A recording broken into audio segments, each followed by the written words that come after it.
it's going to be able to enhance that. I didn't see, but we have one of the, I am managing the time. By the way, I want to comment, Mr. President. You're not managing. Oh, maybe I'm not. Well, we're both managing. We're both doing it. All right. But I'm saying that shouldn't really be a Democrat-Republican management here, because there are a lot of Democrats who agree with me and a lot of Republicans who agree with Senator Boxer.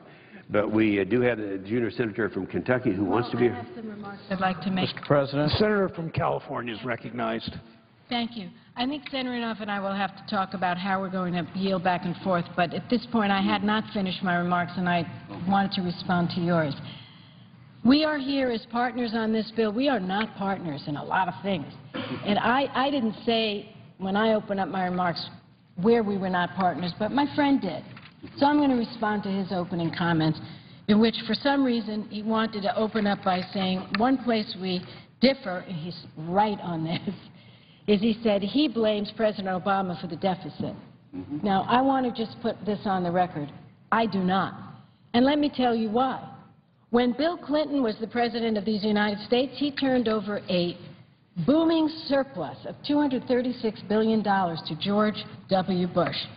And it didn't take him but a blink of an eye to turn those surpluses, as far as the eye can see, into raging deficits. And he left President Obama a $1.4 trillion, for which my colleagues on the other side blame Obama. Now, not only did George W. Bush leave him this kind of a deficit, but he left him the worst recession since the Great Depression, a total collapse of Wall Street, bleeding jobs, 800,000 a month, and we've turned it around, and presidents shown magnificent leadership, saved Detroit. My friend further said, we're another place we disagree, and he's right, that Obama is driving manufacturing overseas. No.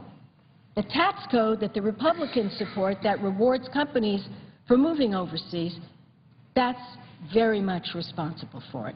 So that proves the point. We get mad at each other. He's annoyed at me for now I'm saying these things. I was annoyed at him for saying what he said. But here's the great news. Today, we're here to pass a bill. Now, my friend said I had a problem with liberal members in my own party. I have to say this. There was concern, for sure. He's right. But once I explained to them that you and I had to work together, they were terrific about it. And I think some of your Republicans the same. Said, okay, you know, we have to make this happen. So I congratulate all members on both sides of the aisle who put aside these really tough differences we have. You just saw a little bit of it. And we could, I mean, I'm not going to get into the climate change area, because my friend believes it's the greatest hoax and I believe it's a scientific fact. Well, we could go on these arguments, and by the way, it would be interesting. It would be like Crossfire. Remember that show? Where two people get up there and argue. Yes, we could do that in every way. But in this bill, we have decided to fight for what we believed in, but at the end of the day, get a bill that we believe is fair. Now, did my friend want me to yield? No, I just want to say that I agree. This should be very visible to everyone. That how could you and I agree and feel so strongly about infrastructure in America when we have such diverse opinions philosophically? Right. My case rests. You made the point. I was so happy when you actually made the point, because it gave me a chance to argue with you. And we both enjoy that. And we will continue. Our friendship is deep. And we know, each of us, that when we talk to each other, it's from the heart. But when it comes to this particular issue, we both agree we've got to get a bill done. So much is dependent upon it. I just received a letter from the Americans for Transportation Mobility. Mr. President, I'd ask unanimous consent to place it into the record. Without objection. I want to tell you who signed this letter, and my friend may not have seen it. The American Public Transportation Association, the American Road and Transportation Builders Association, the Associated Equipment Distributors, the Association of Equipment Manufacturers, the Associated General Contractors, the American Society of Civil Engineers, the International Union of Operating Engineers, the Labor International Union of North America, the National Asphalt Pavement Association, the National Stone, Sand, and Gravel Association, the United Brotherhood of Carpenters, the U.S. Chamber of Commerce. Now, I got to say, this list, yes, let me just make one statement. All right. This list that I have just read here, this list represents America. Republicans, Democrats, Independents. Yes, I deal to Well, I would only say that even though we haven't ironed out how to handle time here, we do have a senator who is wanted to speak 20 minutes ago, and if we could do that, I'd love to get back in the dialogue between each other. I'll just finish this up and yield the floor, and I'm happy to have him speak. I just felt this is opening time for the to the chairman and the ranking member to lay down their case. And now I'm not about to let an attack on President of the United States of America go unanswered. I'm not going to do it. And so if we're going to go down that road, we're going to have a give and take. We're going to go down the road of what I hope we'll go down, which is getting this bill done. It's going to be good. So let me finish my comments on this letter, then I'll yield the floor.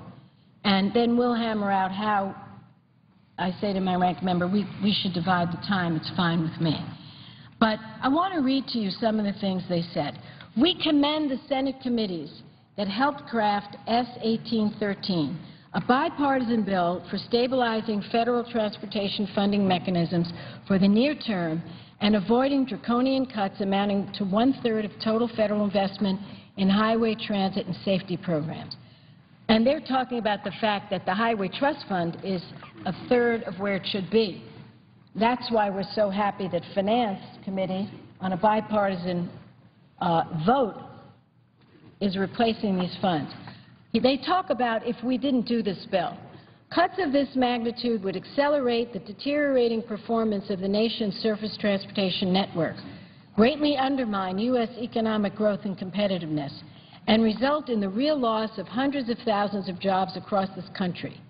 This bill includes important policy reforms that would improve the delivery of transportation improvements by consolidating programs, reducing red tape, and leveraging private sector resources. And here's what they say. This great coalition of the Chamber of Commerce, the unions, and business, they say, the ATM coalition will strongly oppose any amendments to reduce the funding levels established in this legislation and remains committed to working with Congress to find reliable revenue streams sufficient to support the long-term growth and the fiscal sustainability of the Highway Trust Fund. And this is what's so important.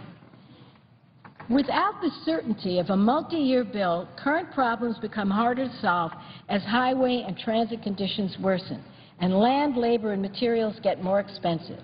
Absent passage of a multi-year reauthorization, there'd be continued uncertainty and erratic funding for critical infrastructure investments. And the public and the private sectors would continue to respond by delaying projects, withdrawing investment, and laying off employees. We encourage you to support the motion to proceed to 1813. Mr. President, that's the motion we'll be voting on at 2.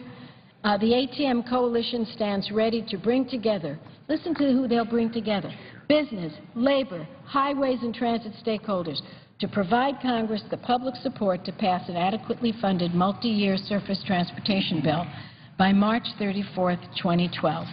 Now, on the issue of the enhancements, we already had a vote on enhancements before, and we already turned back proposals to do away with enhancements. So what we did in this bill is we said to the states, guess what? You have much more flexibility. I have to tell you, and I won't do it now, but perhaps Senator Paul is going to speak about these enhancements. We know for sure that these enhancements that I think is the wrong name because they're really safety projects, have saved lives because they fund pedestrian paths, they fund safe passage for kids to get to school. So while my colleague and I may differ on this, I strongly believe that Congress stands behind, I would say the Senate stands behind, continuing to fund these safety projects, and that we have given the states far more flexibility, and I hope that we will defeat any amendment to remove the ability of our states to determine which of these safety projects they want. We have The facts behind us: 13% of traffic fatalities involve pedestrians and bicyclists. So I feel, give our states the opportunity. If Oklahoma doesn't have any of these problems because they're a much more rural state than California, I'm happy with that. But we have to understand that these are safety projects, and I hope we'll defeat any amendment that tries to reduce the ability of the states to fund these projects. I yield the floor. Thank you. Mr. President, I ask you The senator from Oklahoma. I ask unanimous consent that the junior senator from Kentucky be recognized for up to 7 minutes. He has been trying to get on for quite some time, and I think that's agreeable. Is there objection? So ordered. Mr. President, Senator from Kentucky is recognized. I'd like to commend the senator from Oklahoma for being a leader on trying to restore and repair our infrastructure. I think the senator from Oklahoma shows that this is a bipartisan issue. I rise today not only to support the bipartisan nature of rebuilding our infrastructure, but also to address an important concern that is happening in Egypt. I rise today to introduce an amendment to suspend foreign aid to Egypt until they release our American citizens. The situation in Egypt over the past year has been tumultuous, and their people in government stand at a moment where they will choose their future. Will they stand for freedom? Will they choose to stand with the United States? The choice is entirely theirs, of course, but their recent actions are troubling and should give us reason to reconsider our significant aid to the government of Egypt. What bothers critics of our foreign policy is the disconnect between hope and reality. Well-intentioned people vote to give aid to countries in hopes that they will promote freedom, democracy, and United States interests abroad. Too often, though, it does none of those things. Instead, it enriches dictators and emboldens governments who act against our interest. Right now, American citizens who work for pro-democracy organizations in Egypt are being held hostage. There really is no other way to put it. These innocent American citizens are not being allowed to leave Egypt and are facing trial by a military government. This situation has been allowed to escalate by the Obama administration over the past several months, as authorities in Egypt have accelerated a cynical war against these pro-democracy forces, these individuals who are American citizens. This attempt to gain support from radicals who are convinced has allowed this situation to degenerate. These extremist elements seek to impose their own agenda in Egypt and are determined to prevent Egypt's democratic process as much as possible. The Supreme Council of the Armed Forces in Egypt, the ones responsible for the transition, have demonstrated that they are not only willing but are in the process of using American citizens as scapegoats for the continual upheaval in Egypt. Their actions do not illustrate a significant democratic transition. In fact, they are encouraging and provoking distrust among the Egyptian people by making false allegations about the nature of these American citizens. In the aftermath of the Arab Revolution, the toppling of the authoritarian Mubarak government, Egypt finds itself in critical need of support in order to build a functioning democratic system. Yet in late December, Egyptian authorities abruptly raided the offices of several non-governmental organizations working towards democratic development, seizing their computers and documents. This past weekend, Egyptian prosecutors have filed criminal charges against these innocent American citizens. This must not be allowed to stand. The American people should be concerned.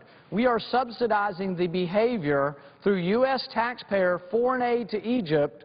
We are subsidizing behavior that is leading and allowing for the unjust detainment of American citizens in Egypt. Egypt is one of the largest recipients of foreign aid, totaling over $70 billion over the last half-century.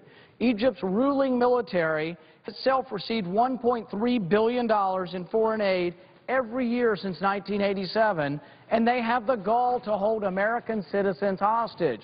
This must end. Not everyone in this body agrees on foreign policy or on the role of U.S. foreign assistance, but the reckless actions of Egyptian authorities in this matter should bring us together to form one undeniable conclusion. American foreign assistance dollars should never be provided to any country that bullies our citizens, recklessly seeks to arrest them on imaginary charges, or denies them access to their most basic rights. Egypt must immediately stop the detainment and prosecution of these American citizens. If they fail to do so, then Congress, we have the moral obligation to immediately end their foreign aid. The time for action is now. I will offer an amendment to suspend Egypt's foreign aid until our American citizens are released. It is our duty as our people's representatives to ensure no more American taxpayer dollars will flow to Egypt until they rescind the charges against innocent Americans and allow them to peacefully leave the country. The American people are behind this, and I advise the Senate to consider that we should no longer send foreign aid to a country that is illegally detaining our citizens. Thank you, Mr. President, and I yield back my time. The senator from Vermont. Madam President, while the senator from Kentucky is still on the floor, I appreciate what he has said, and I'm glad that what he's done is shown support for the Leahy Amendment, which passed in the last foreign aid bill. There was a lot of pushback from a number of people. The administration and on the senator's side of the aisle initially, when I wrote into the law that said that would fence any money, $1.3 billion, for the military unless there was a certification that they were upholding the moves necessary toward democracy. As a result, all the money that the senator is concerned about is being held back because of the Leahy Amendment, which is joined in by by Senator Graham, I just see coming on the floor.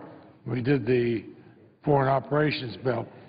So I appreciate the words of the senator from Kentucky. I can assure him with the Leahy Amendment, no money, none of that foreign aid is going to Egypt as they conduct their operations the way they are. And with the senator on the floor, Madam President, I'm going to place into the record in a moment a speech in support of the reauthorization of the Bipartisan Violence Against Women Reauthorization Act. And for almost 18 years, VAWA, the Violence Against Women Act, has been the centerpiece of the federal government's commitment to combat domestic violence, dating violence, sexual assault, stalking. Senator Crapo and I introduced this bill, a moderate bill, which has now gone through the Senate Judiciary Committee. It should be voted on, voted up or voted down. It saves money, but it also commits to those programs needed by our states. Madam President, at some point, just delayed much longer, I'm going to come to the floor and recount some of the horrific crime scenes I went to of violence, of sexual violence, domestic violence, the things that are being combated by this, things that happened when we did not have the Violence Against Women Act. So I ask consent that my whole statement on VAWA be part of the record. Without objection. And Madam President,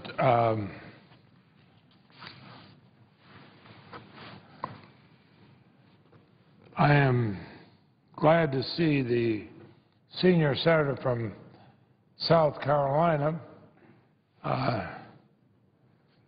For the first 50 or 60 years, I think I was in the Senate, it felt like that. It was a different senior senator, but I'm delighted to see the senior senator from South Carolina, Senator Graham, who is joining me to address a matter of great importance to the nation, a crucial moment in our history.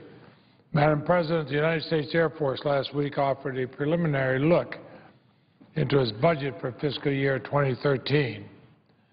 While the President will formally submit his budget proposals on Monday, Last week's briefing information papers offered enough detail for the Senate to begin considering the overall strategic direction of the Air Force, the Air Force Future Years Defense Program, Pentagon jargon, that's usually called FIDEP, and for the reporter, that's FIE/DEP.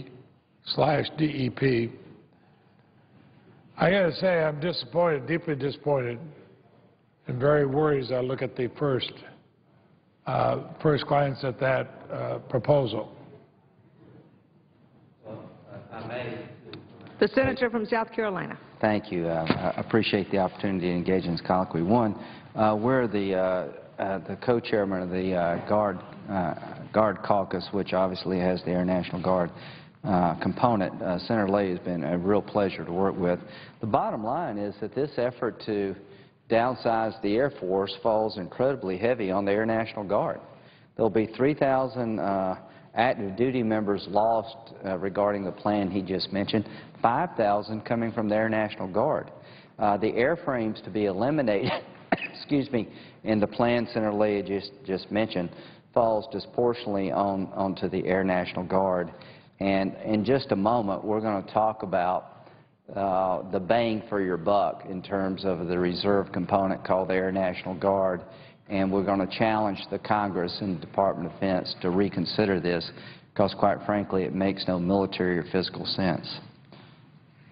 Well, Madam President, I think the approach, one of the examples of one of the A-10 units slated for cutting, 127th Wing from Michigan, just returned from fighting bravely in Afghanistan, and they said, oh, welcome home, brave job, sorry, we're going to disband you. The approach to budget cuts the Air Force has decided to take is simply wrong. We have to have budget cuts, we know that. But there's a wide variety of reasons why this makes not the sense it should. I draw the Senate's attention to a study produced by the Pentagon last year that was signed by the Vice Chairman of the Joint Chiefs and the Assistant Secretary of Defense for Reserve Affairs. It demonstrated that we all already knew, even when mobilized, reserve component units are far less expensive than their peer units in the active component. It's always been a foregone conclusion the Guard costs are far less than active component costs when they're on base or in garrison. Personnel are not drawing the salaries their peer units are and so on. But the Pentagon report showed something more interesting, I think. It showed the Guard and Reserve save taxpayers' dollars even when mobilized. Reserve component units are estimated to be a third as expensive as similar active component units, and they can deploy nearly half as often. That adds up to a lot of savings, but it also, in dollars and cents, but it also reflects a very major component of our security because in the wars we fought in the last decade, we could not have done it without these Guard and Reserve units. Well, Senator, you're absolutely right. When you look at the amount of utilization of the Guard and Reserve since 9/11, it's been World War II levels. And when you go into the combat theater, you can't tell the difference between Guard, Reserve, or active duty member, which is a testament to all three. But when you look at what the Air Force is doing, and I think it's proper to consider the other services, the Marine Corps is making no reduction in their reserves. The Army is making very small cuts in the Guard and Reserves and substantial cuts to the active forces. The Army and Marine Corps plans support the new strategic concept of reversibility. That is the part of the Department of Defense strategic guidance.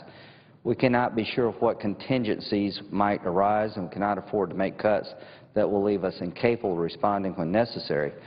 Secretary Flournoy, during her last speech to the Defense Policy Board, stated, the Guard and Reserves will play an extremely important role in the reversibility concept because they give the military built-in adaptability and resourcefulness. This reversibility concept is what we're doing today to reduce the defense infrastructure.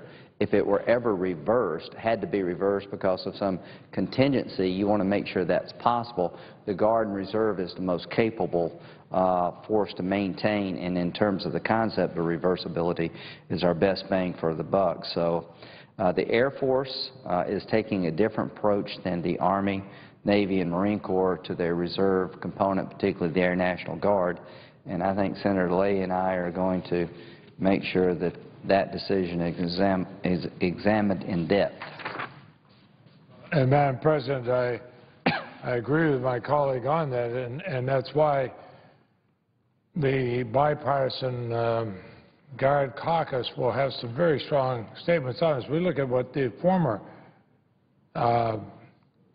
Chief of Staff of the Air Force, General Ron Fogelman, said before these plans were announced.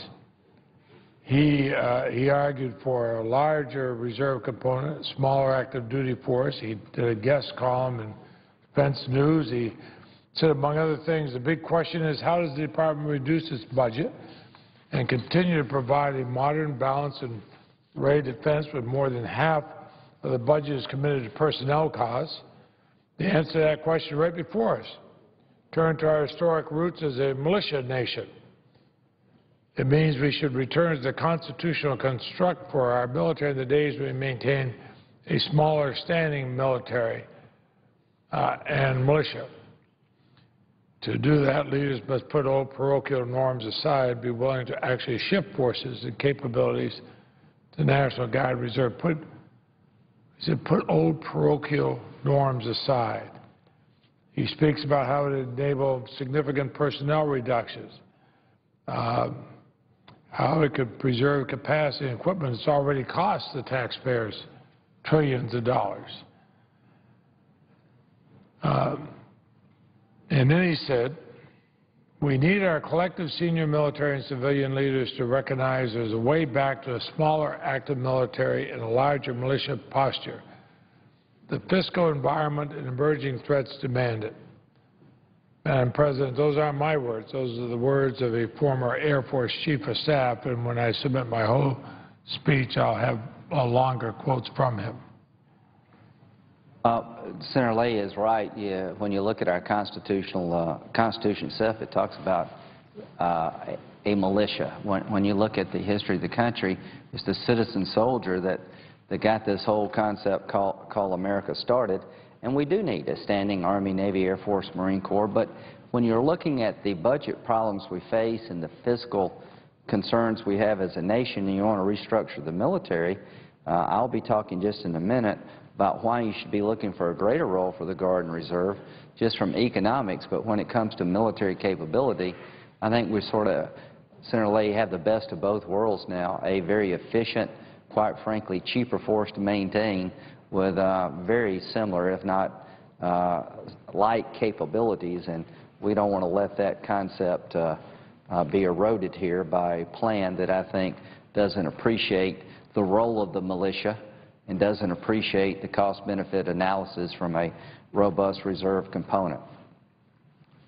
In fact, Madam President, Senator Graham and I introduced a successful amendment to last year's defense authorization bill required the Pentagon, the GAO, to perform studies this year to produce more conclusive analysis of the relative costs of similar units in the active component and the reserve components.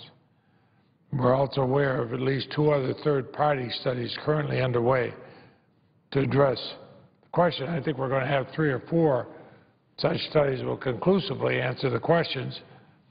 And so Senator Graham and I think most of our colleagues here in the Senate, consider these proposed Air Force cuts to be dangerously premature.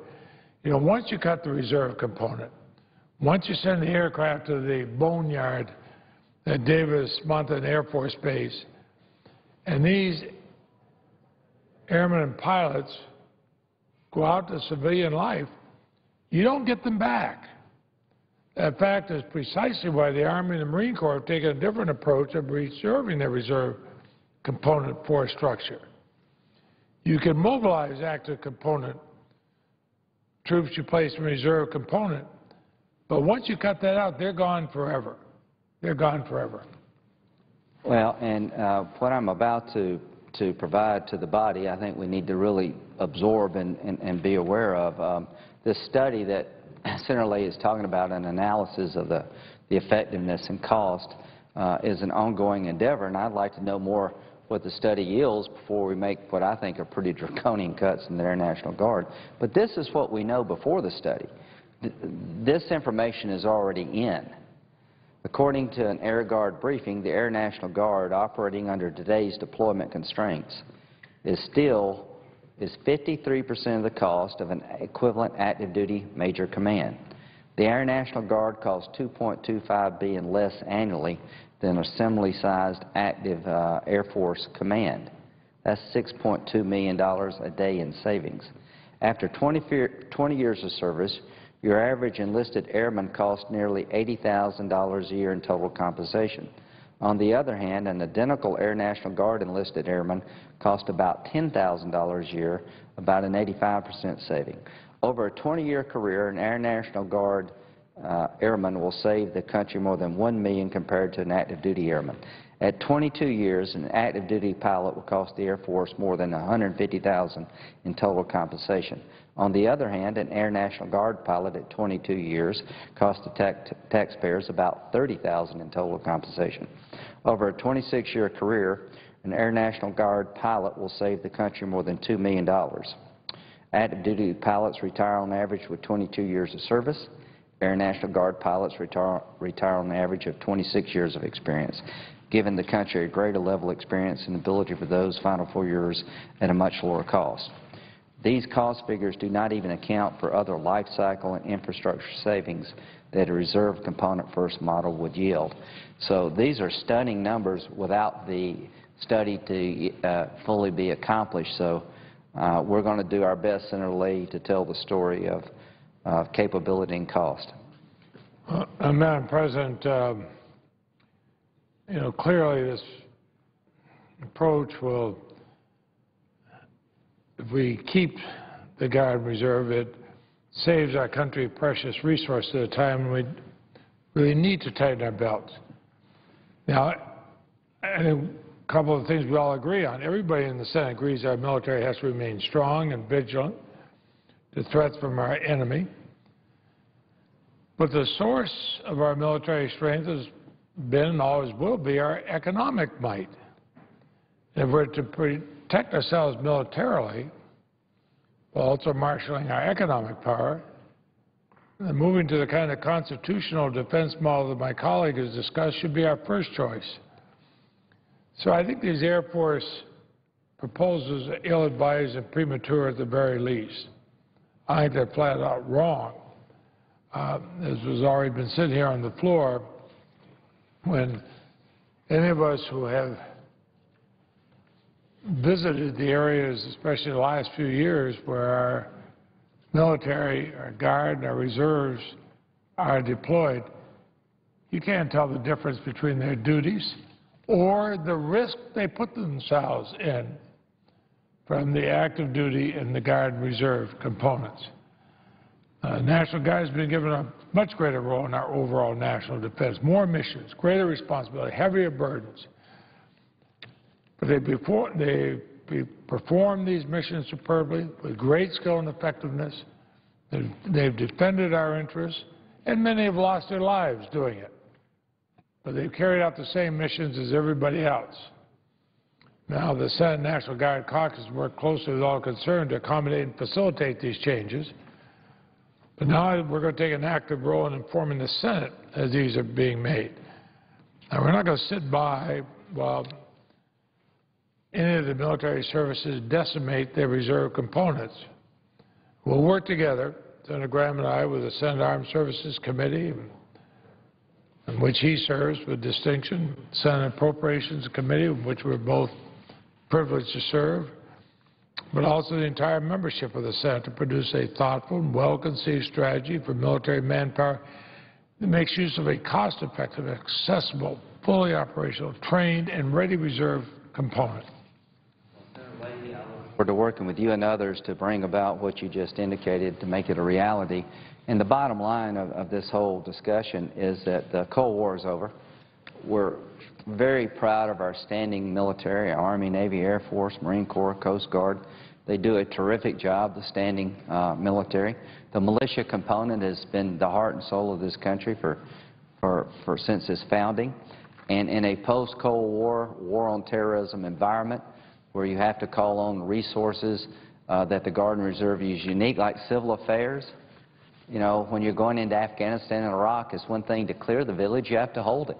So the Guard and Reserve agricultural specialists coming from the Guard and Reserve, people in Vermont and South Carolina that have skills in their day job that could do more to help the war effort than dropping a bomb. So as you look forward to the threats that we face, I think we need to understand the reserve component is more valuable than ever. We're not defending the Fulda Gap against massive Soviet Union tank invasion. We're having to be nimble. We have to deploy quickly. And the reserve component, particularly the Air National Guard, has been a great return on investment. And like every other part of the military, it can be reformed. But this proposal doesn't reform it. I think it, in many ways, neuters the Air National Guard, and just at a time when that makes no sense. So we will continue this endeavor, and I really look forward to working with Senator Lee and others to create a rational approach to the Reserve and Guard. I thank my friend from South Carolina, and we will, from time to time, report to the Senate on this issue. It is extremely important. It comes down to the bottom line. Have the best defense at the least cost to the taxpayers. That's what we're both aiming for. And I yield the floor. And I suggested absence of quorum. The clerk will call the roll. Mr. Akaka.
Mr. Alexander.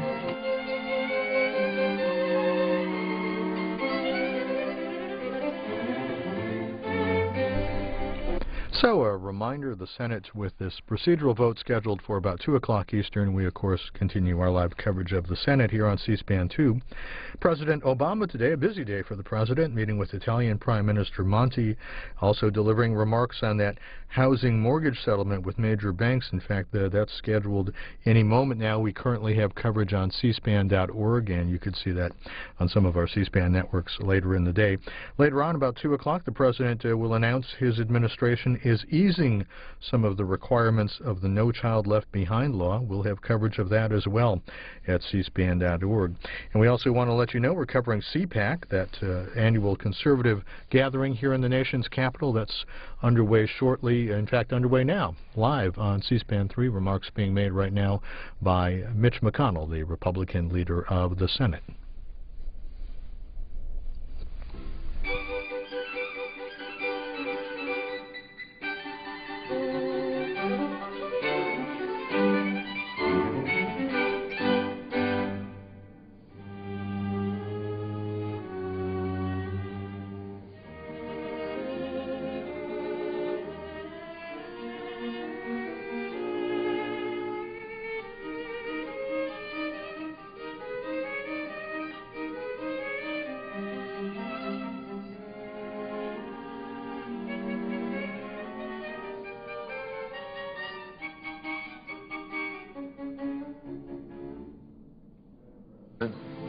The senator from Iowa, I would ask that the calling of the quorum be suspended, without objection. and I would ask permission to speak in morning business as if for about 12 or 13 minutes.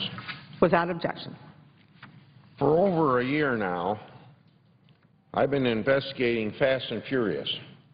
That's an operation coming out of the Bureau of Alcohol, Tobacco, and Firearms. And around this town, we refer to that bureau as ATF. This has been a very complicated investigation. It has been made even more difficult because of the Justice Department's lack of candor and transparency. Basically, the Justice Department is stonewalling, interfering with Congress's constitutional responsibility of oversight. For example, the Justice Department's Office of Inspector General recently disclosed that it has received 80,000 pages of documents from the department and over 100,000 emails.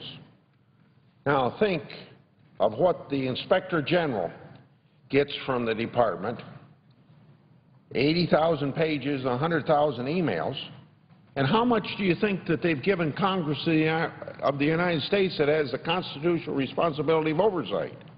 Only 6,000 pages that we've received. Similarly, the Inspector General has been allowed to conduct 70 witness interviews. How many has the Justice Department allowed us in the Congress and our constitutional responsibility of oversight to interview? Only 9 witnesses compared to the 70 witnesses. Last week, Attorney General Eric Holder testified before the House Committee on Oversight and Government Reform. The Justice Department did a document dump to Congress the Friday night before the hearing. That has become a very bad habit of the Department of Justice.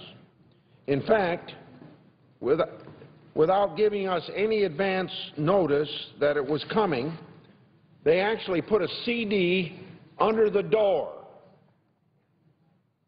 of our office after business hours.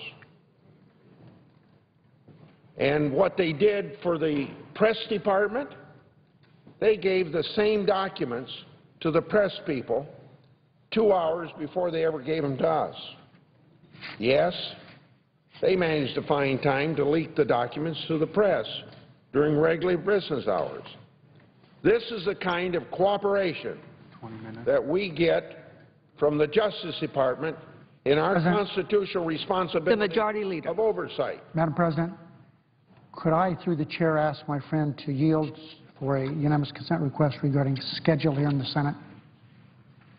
I guess if I want to get along with the Majority Leader, I better yield, so I'll yield. I would say, Madam President, my friend from Iowa would get along even if he didn't agree. Will I have the floor when you get done? Yes, and I would ask that his statement not appear interrupted in the record. Without objection. I ask unanimous consent that today, February 9th at 1:30, the Senate proceed to executive session to consider calendar number 407, that there be 30 minutes divided in the usual form, that upon the use or yielding back of the time, the Senate proceed to vote with no intervening action or debate on calendar number 407. Motion reconsider be considered made and laid on the table there be no intervening action or debate, and no further motion be in order. Any statements related to this matter be printed in the record, and President Obama be immediately notified of the Senate's action, and the Senate proceed then to legislative session and the cloture vote on the motion to proceed to S-1813 under the previous order. Is there objection? No objection, so ordered. The Senator from Iowa. If the senator from Nevada didn't do this, I want to request that his speech not interrupt the context of my speech. So I've been... I already did that. Yes. Thank you. Yeah. Thank you. So what I'm telling my colleagues here is that we just have terrible lack of cooperation from the Justice Department. The Justice Department is not only thumbing its nose at a few members of the Senate, they're doing it to the entire Congress of the United States. When we know there's 80,000 pages of documents, and they only give us 6,000 pages. When there's 100,000 emails, and we get a handful of emails. And then why would they be so mysterious, wanting to put a disc under our door on a Friday night and give it to the press 2 hours before? What sort of attitude is that of our Justice Department towards the cooperation that you ought to have with our filling our constitutional role of oversight? So I guess I'd say it hardly any cooperation whatsoever that we get from the Justice Department. Now, even though we get a dribble here and a dribble there, even though we get a CD under the door instead of very openly face-to-face receiving documents, what we got last Friday did reveal further facts about a previously unknown proposal to allow these guns to cross the border. Now, for somebody wondering about guns crossing the border, what are we talking about? We're talking about Fast and Furious, a program of the Justice Department, a program that tells licensed gun dealers, we want you to sell guns illegally, and 2,000 were sold illegally so we can follow them across the border and maybe arrest some drug kingpin. But we never get there. So, that's what we're investigating. Now I said that we did reveal some facts previously unknown. We have long known that in March 2011, Deputy Attorney General James Cole had a conference call with all southwest border U.S. agents. In a follow-up email after the call, Mr. Cole wrote, quote, "As I said on the call, to avoid any potential confusion, I want to reiterate the Department's policy. We should not design or conduct undercover operations which include guns crossing the border. If we have knowledge that guns are about to cross the border, we must take immediate action to stop the firearms from crossing the border, even if that prematurely terminates or otherwise jeopardizes an investigation," end of quote. Now, Attorney General Holder himself told us in a hearing in May that Mr. Cole was simply reiterating an existing justice policy in his emails, not communicating new policy. So imagine my surprise when I discovered in the document slid under my door late last Friday that while in Mexico, Assistant Attorney General Lanny Breuer proposed letting guns cross the border. Mr. Brewer's proposal came at exactly the same time the Department was preparing to send its letter to me denying that the ATF ever does the very thing that he was proposing.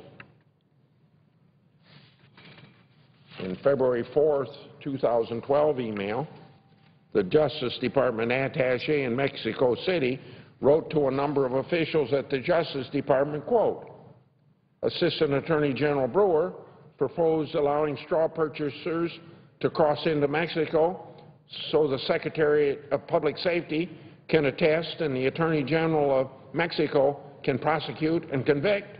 Such coordinated operations between the U.S. and Mexico may send a strong message to arms traffickers, end of quote. So we got people here in Washington say the program doesn't exist. At the same time, we got people talking down in Mexico City of what we're trying to accomplish by the illegal sale of guns. Now, that email I just quoted, the recipient of it included Mr. Brewer's deputy, Jason Weinstein, who was helping to write the Justice Department letter to me that they would later withdraw for its inaccuracies. In other words, they wrote a letter to me February 4th last year that in October they admitted that they had misled us.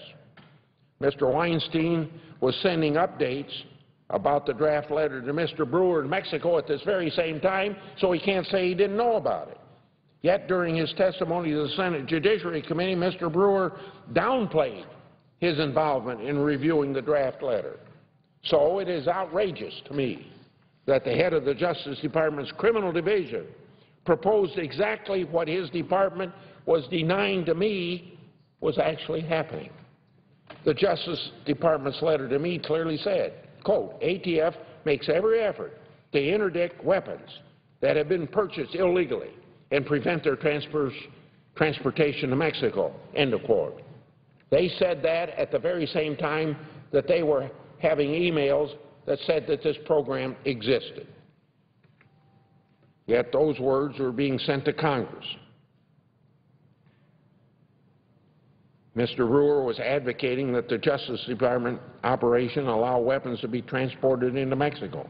Further, it directly contradicted what the Justice Department has said its policy was. So, is it possible that they can have it both ways? No, you can't have it both ways. If they didn't have a policy against such operations, perhaps it's not a surprise that an operation like Fast and Furious sprang up if the left hand doesn't know what the right hand's doing. After all, as that same Justice Department attaché wrote of a meeting a few days after his first email, quote, I raise the issue that there is an inherent risk in allowing weapons to pass from U.S. to Mexico, the possibility of the government of Mexico not seizing the weapons and the weapons being used to commit crimes in Mexico. Well, the light bulb went on. If you're selling guns illegally, 2,000 of them, they don't interdict them, well, yeah, they end up murdering hundreds of people in Mexico, and one person in the United States at least. So, if they didn't have a policy against such operations, how come the Justice Department did have a policy against such operations? This is a record of Mr. Brewer proposing to violate it. That's not just my conclusion. That's the Attorney General's conclusion as well. At last week's hearing in the House of Representatives, the Attorney General was asked to explain the contradiction between his deputy's anti-gun walking policy and the evidence of Mr. Brewer's proposed operation to let guns cross the border. He couldn't answer that question. But the Attorney General answered, quote, well, clearly what was proposed in, I guess, February by Lanny Brewer was in contravention of the policy that I had the Deputy Attorney General make clear to everybody at Main Justice and to the field, end of quote. Perhaps this disconnect between Justice Department policy and Lanny Brewer's proposal explains Mr. Brewer's previous inaction to stop gun walking. When he found out about gun walking and Operation Wide Receiver in April 2010, he failed to do anything to stop it or to hold anyone accountable. He simply had his deputy inform ATF leadership. Regardless, Mr. Brewer's contravention of Justice Department policy is yet another reason why it is long past time for Mr. Brewer to leave the Department of Justice. Mr. Brewer has misled Congress about whether he was aware of the Department's false letter to me. To this day, he is still the highest-ranking official in any administration that we know was aware of gun walking in any federal program. Yet he took no action to stop gun walking. He failed to alert the Attorney General or the Inspector General. Mr. Brewer has failed the Justice Department. He's failed the American people. This failure raises some important questions. Why did Attorney General Holder determine that Mr. Brewer was proposing allowing straw purchasers to reach Mexico with trafficked weapons? What has he done about it? Will Mr. Brewer be held accountable for hatching a plan to directly violate the Attorney General's anti-gun walking policy? The Attorney General clearly testified that the proposal was in contravention of that policy. How does the Justice Department know other senior criminal division officials weren't proposing operations similar to Fast and Furious? These are just a subset of some of the major questions remaining in our investigation of Fast and Furious. It has now been 1 year since the Department sent me its false letter. How did the Justice Department move from its position of dismissing the complaints of whistleblowers to acknowledging that now those whistleblower complaints are true? What officials were internally dismissive of whistleblower complaints, and who believed that they could have merit and should be taken seriously? To what extent did Justice Department officials seek to retaliate against whistleblowers? Exactly how and when did the Justice Department officials begin to learn the truth of what happened? Former ATF Director Ken Melson has testified how and when he learned that guns had walked. What about Attorney General Holder? What about Assistant Attorney General Lanny Brewer? A year after Operation Fast and Furious concluded, who will be held accountable? Why didn't top justice officials see the clear connection between Fast and Furious and previously flawed operations that they have admitted that they knew about? How has the Justice Department assessed the mistakes and culpability of these officials? It is time now, finally, for the Justice Department to stop stonewalling and start providing answers. It's time for Holder to share with Congress the other 74,000 pages of documents that they've turned over to the Inspector General. It's time for Holder to give us access to the dozens of other people the Inspector General has been allowed to interview. In short, it's time for Holder to come clean with the American people. The sooner he does it and the Department does it, the sooner we can get to the bottom of what really happened. And particularly the Terry family deserves to know what gun killed their son, because it was probably one of these guns. I yield the floor. Madam President. The Senator from Wyoming. Thank you, Madam President. Madam President, I come to the floor today like I do week after week as a physician who's practiced medicine in Casper, Wyoming, taking care of families in the community and across the state for about a quarter of a century. And I come as a doctor providing a second opinion about the health care law. And since this health care law was signed by the President almost 2 years ago, the public has been overwhelmingly opposed to it. When the Democrats in Congress drafted this health care law, they did so quickly and behind closed doors. In spite of the President's promise that discussions would be held on C-SPAN, no one saw what was happening. Well, now the bill is law, and as Nancy Pelosi said, first you have to pass it before you get to find out what's in it. We have, as Americans, witnessed week after week the unintended consequences of the rush of the Democrats to score what they thought would be a political victory. So I continue to come to the floor with a second opinion because week after week there is another new finding of this monstrous law, and it's why week after week this health care law remains incredibly unpopular. The list of victims of this law continues to grow longer each week. And small business owners, we have families, people who get their coverage through their employers, and patients all across the country have already been impacted by this health care law. But on January 20th, the third anniversary of the President's inauguration, the President's health care law found a very new target. And that target, amazingly, is religious liberty. Now this administration is mandating that religious institutions provide services that undermine the beliefs of religious institutions across the country. This ruling, in my opinion, in the opinion of many across this nation, this ruling tramples over one of the amendments of the Constitution. And, Madam President, I would say it's an easy amendment to find since it is the first one. It's the one that protects the rights to freedom of religion and freedom of expression. And just reading from the Constitution, Amendment number 1, Congress shall make no law respecting an establishment of religion or prohibiting the free exercise thereof. If you take a look back at our nation's history, the right to freedom of religion is one of the main reasons that many people came to America in the first place. And it's one of the reasons that people have fought and have died for our nation.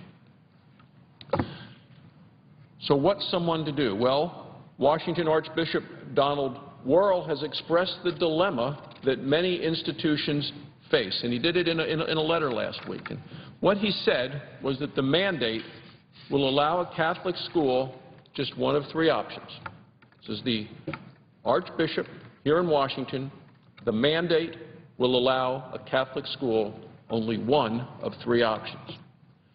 Violate its beliefs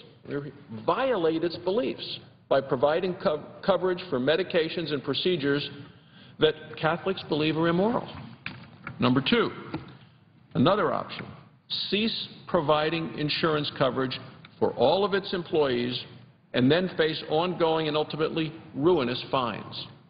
Or three, attempt to qualify for the exemptions by hiring and serving only Catholics. Exclude everyone else. Well, many Americans understand that all three of those options are indefensible.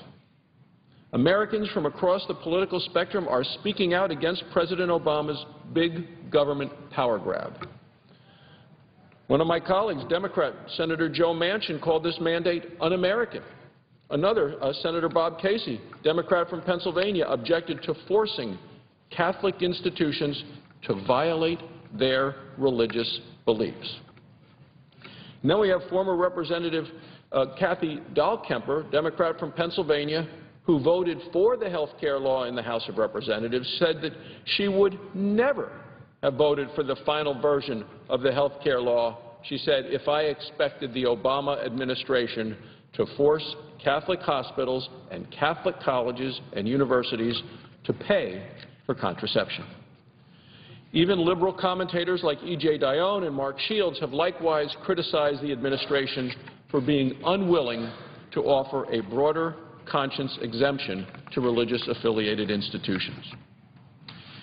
Now that the President's liberal allies are even opposed to this unprecedented power grab, the White House is trying to clean up the mess. It has signaled that it is willing to compromise on its decision. Instead of a mild compromise, the regulation in the entire health care law needs to be fully repealed.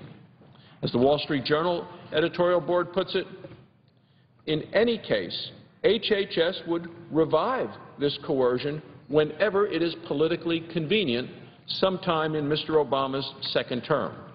They go on to say, religious liberty won't be protected from the entitlement state until Obamacare is repealed. I think all Americans should be afraid of the course that this White House is on with this regulation.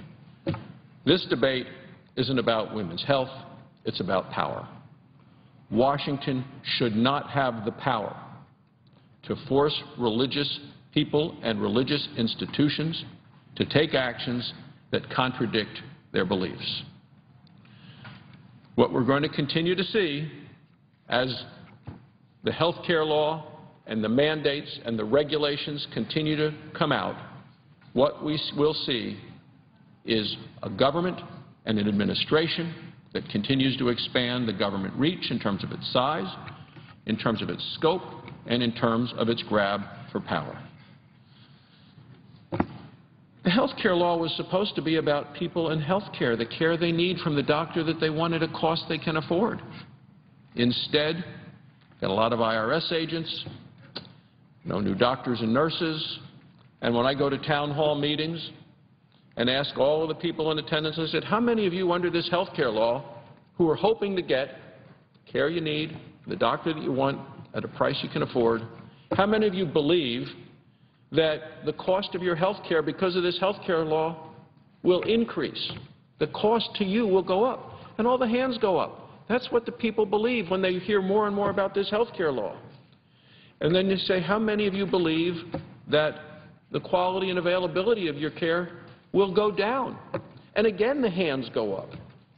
These are the American people knowing everything they do about a health care law, which is very complicated and has not given them what they asked for. Care they need, doctor that they want, at a cost they can afford. And what they find out is that they're going to, and believe that they're going to be actually paying more and getting less. And that's not what the American people have been promised. It's not what they want. It's not what they expected. But it is what they are finding out that they have received now that the law has passed. So, Madam President, this clearly explains why Republicans in the Senate and the House continue to be committed to repealing the President's health care law.